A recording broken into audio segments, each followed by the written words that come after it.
Squawk! Welcome to our Last Jedi rewrite, The Balance of the Force. If you haven't had the chance, I recommend checking out the introduction to this rewrite, which details the major themes and the thinking behind the story. But in case you don't have time or need a quick refresher, this rewrite is going to attempt to fix everything wrong with The Last Jedi while still keeping the rough story intact. The main theme of this rewrite is symmetry. There's good in the bad and bad in the good. I'm sorry for the inconsistent audio quality. I'm literally recording this in my basement, doing the best with the equipment I have. We're going to break down this story into different parts. Act 1 is what I call the missing act, where we flesh out the backstory and context the new trilogy has been lacking. Starting from Act 2, we pick up where The Last Jedi began, with the First Order finding and attacking the Resistance. In Act 3, we'll see some twists and turns, and in Act 4, we close out the story with a bang. Before we begin, I want to thank Nando V Movies for inspiring me to make this rewrite, as well as a ton of other pop culture YouTubers. So many I couldn't possibly name them all. Basically, if you love movies and you share your passion with the world, thank you for doing what you do. Without further ado, Star Wars Episode 8, The Balance of the Force. The movie opens with Luke recounting the best years of the New Republic. This gives us an opportunity to see the original cast together one last time. In a quick montage, we see Han and Leia get married, Chewbacca cradling a young Ben Solo, Leia gets elected leader of the New Republic, and Luke founds a new Jedi Academy with Ben as a student. With Leia leading the New Republic and Luke leading the new Jedi Academy, the Skywalker family is literally on top of the world. Luke tells us there was peace for 20 years, the best years of our lives. These scenes show that our heroes' victory in Return of the Jedi meant something, even if it was only temporary. Then Luke says, "War found us yet again."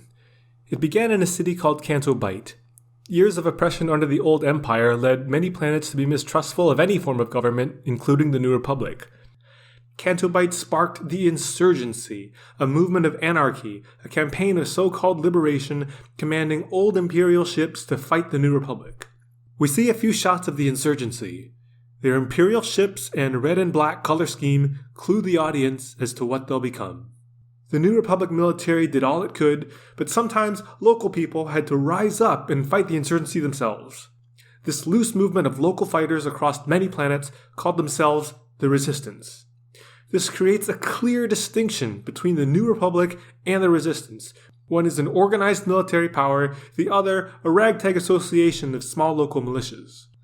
We get a nice scene of the original cast in action again. Han and Lando are in the Falcon, with an insurgency Star Destroyer and TIE fighters chasing them. We enjoy some of that classic Star Wars bickering. Lando, "It really ought to be my ship. I'm the one who defeated the Empire with it." Han, "No, I won it from you fair and square. Still my ship." With TIEs bearing down on the Falcon, a New Republic battleship with a squadron of X-Wings suddenly arrives from hyperspace. Leia from the command ship. "If you two don't stop bickering, it's gonna be nobody's ship." Han, "Took you long enough." Luke, "The insurgents took the bait. Red Squadron, attack formation, follow my lead." And they all team up in a battle against the insurgency. This serves two purposes. One, it draws viewers in with an early action sequence, and two, it gives the original trilogy cast one last chance to interact with each other, something we've been wanting to see for 40 years. Luke gets separated by a squadron of TIEs right on his tail. Just when one locks onto Luke, Han swoops in with the Falcon and destroys the TIEs, saving Luke in the nick of time. Han, "How long am I going to have to keep doing this?" Luke, smiling, "As long as you keep saving me." Han laughs and says, "You owe me one, kid." Luke stops the story when recalling Han. The memory's too painful. We're back in the present on the Jedi Island. Han, "I never got to pay him back for that." Tears run down Luke's face. It's kind of a shame we never got to see Luke mourn the death of Han, his best friend, so I think it's important we include that. "I can't believe Ben killed his own father. The Ben I knew could never do something like that. Rey, this isn't the Ben you knew." That mention of Ben segues us into the next scene. We're on the First Order headship. Kylo Ren is being trained by Snoke in the throne room, picking up from Snoke's last line in The Force Awakens. Snoke is instructing Kylo to focus on his anger, but his thoughts keep drifting to his father. Just as in the original film, Snoke chastises him for this, calling him weak and tainted by the light. Snoke force pulls off Kylo's helmet, calling him unworthy of following in Vader's footsteps, and shoots force lightning at the helmet, melting it. Kylo is angry. Snoke tells him to wallow in that anger and come back when he's ready to focus. Kylo retreats to his room to meditate on his own. He places down his melted helmet next to Vader's, and we notice they look similar, symbolizing him going down Vader's path of redemption. While he meditates, we get the first Force connection with Rey. Rey is woken up in the middle of the night by the Force connection. Much as it was in the original movie, Kylo tries to convert her to the dark side and vice versa. The next day, Luke offers to begin her Jedi training. But before he begins, he recounts how he lost his greatest student, his nephew, Ben Solo, to the dark side, and he cannot allow that to happen again. He asks Rey if anything could compromise her training, if anything has tried to convert her to the dark side. We see a brief flashback to her Force connection with Kylo, but she says no. This will be our first hint that something is amiss. She is willing to lie to Luke because she doesn't want anything to jeopardize her Jedi training. She might think she's doing the right thing. After all, she needs to become a Jedi to save the galaxy, so it's worth lying to get there. To her, the ends justify the means. Back on the First Order head ship, Snoke directs the First Order to search all known star systems to find the location of the Resistance base, similar to the start of Empire Strikes Back. The game is afoot. Now there is a ticking clock putting pressure on our protagonists. With that mention of the Resistance base, we see them for the first time. Poe and Leia are checking in on an unconscious Finn still recovering. Rose, a Resistance technician, is also visiting. She explains that when she was young, her twin sister was abducted by the First Order. She shows us her half of their twin pennant. Her hope is that if Finn was able to find the strength to leave the First Order, maybe her sister could too. One criticism of The Last Jedi is it doesn't develop the relationship between Rey and Finn. After watching Force Awakens again, it's abundantly clear they were setting up a relationship between Rey and Finn, so it only makes sense to continue that here. We're going to have Finn and Rey stay in touch via holopad communicator over the course of the film, not just to develop their relationship, but to have her conversations with Finn serve as a light side counterbalance against her Force connection with Kylo. Symmetry. On the Jedi Island, Luke asks Rey what her experience is with the Force so far. She replies she was able to resist Kylo Ren's mind reading, mind trick a guard, force pull a lightsaber, and defeat Kylo in combat. Luke asks Rey how she was able to do these things without any training. She tells him it's like there was a voice inside her, an instinct, telling her what she needed to do. Luke tells her the Force is strong with her, that it was acting through her to guide her here. This provides some explanation as to how she was able to use the Force without any experience. He says she was lucky to get here, but can no longer rely on luck.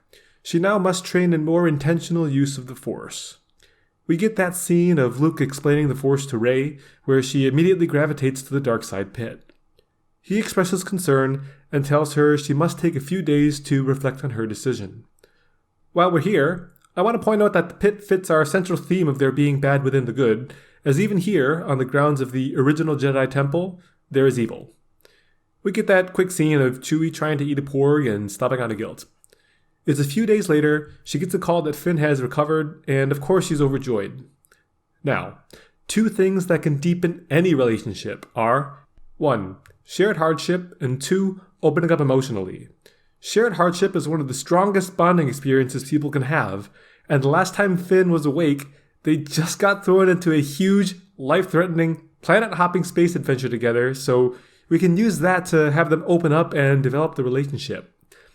They can talk about how one day they were just two normal people, the next they were caught up in something way bigger than themselves, this giant galactic battle between good and evil. Finn tells Rey he felt so lost after leaving the First Order, like he didn't know what to do with his life. Rey says she felt the same way after she got caught up in all this. But they're both thankful that through all of this, at least they had each other. They talk about how the experience made them feel so small, but at the same time feeling like they have a big role to play in all this. How they felt lost before, but now they found purpose with the Resistance. Finn tells Rey he thinks he's not alone, that there are more people in the First Order with a conscience, and he's going to try and save them. They agree on a shared goal: stop the First Order, but save it if they can. Late that night, Luke walks out to the Millennium Falcon to reminisce. He encounters R2-D2, who's happy to see him. He asks the origin of the First Order. Does she know? R2 beeps. Luke says he'll tell her when she's ready. On his way back to the hut, he sees Rey is still talking with Finn. She's bursting out laughing, telling him the story of Chewie and the Porgs. Clearly, they're enjoying a close connection. Luke smiles and heads back into his hut. The next morning, Rey wakes up to Luke practicing some lightsaber forms, suggesting he's ready to teach. She asks him about his days in the Insurgency War, and it's here we're going to flesh out more of the backstory of what's happened since Return of the Jedi. We're in the command room of a New Republic ship. In the war against the Insurgency, General Luke Skywalker is doing all he can to maintain peace, but he only has so many troops.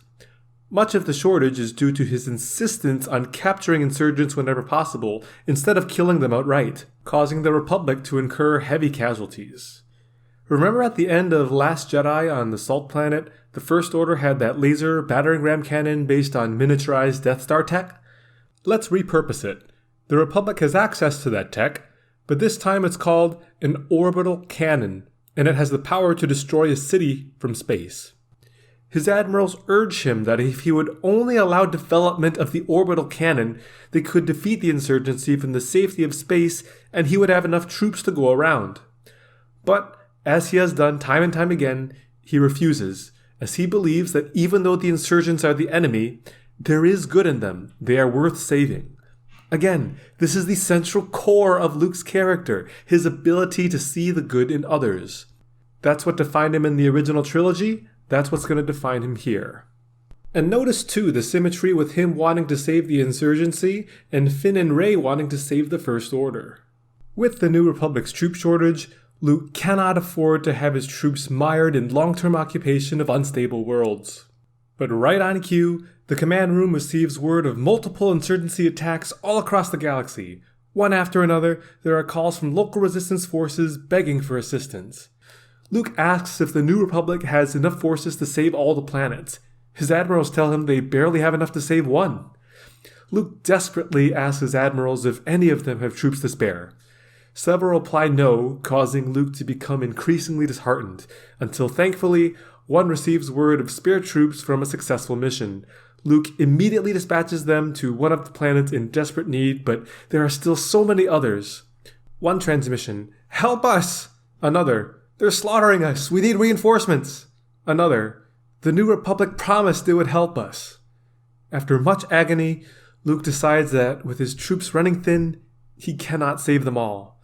Luke tells them all, "I'm sorry," and with a heavy heart, asks his admirals to move out to the closest planet.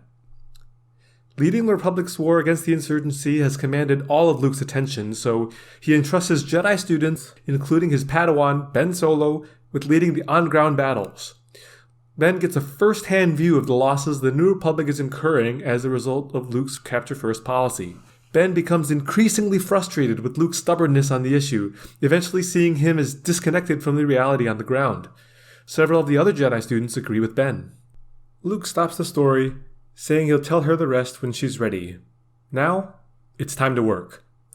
Her first lesson is avoiding blaster bolts, just as Luke did all those years ago in the Millennium Falcon. He explains he was the one who taught Kylo that little trick of freezing blaster bolts in midair.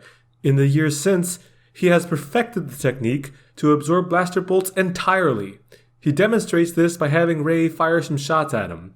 We could have a little humorous moment where Rey shoots him too early, the shot grazes him, he claims he wasn't ready, Rey asks shouldn't the Force have warned him, Luke says that's not how the Force works, etc. We get a montage of Rey training on the island for several months, with several shots of calls to Finn and forced Skype calls with Kylo. She's getting pulled in two different directions. I'm not a big fan of montages, but We need something to show Rey investing time and effort into the Jedi craft, because that's going to make her being a powerful Jedi much more believable and relatable. At the end, we get a quick scene to show us how far Rey has progressed. She's force lifting multiple rocks, reflecting lasers from a trading bot, going through lightsaber forms with proficiency, etc. Even Luke is surprised at how quickly she's progressed. With optimism, he comments that at this pace, she might yet have a chance against Kylo Ren. And that's our Act 1. We now have some idea of the events that have transpired since Return of the Jedi. We have a stronger connection between Rey and Finn. Rey is now a capable Jedi, having trained for several months, and we have hints she's heading on a darker path. In Act 2, we pick up where The Last Jedi began. If you're ready, click here or in the description for Act 2. Catch you in the next one.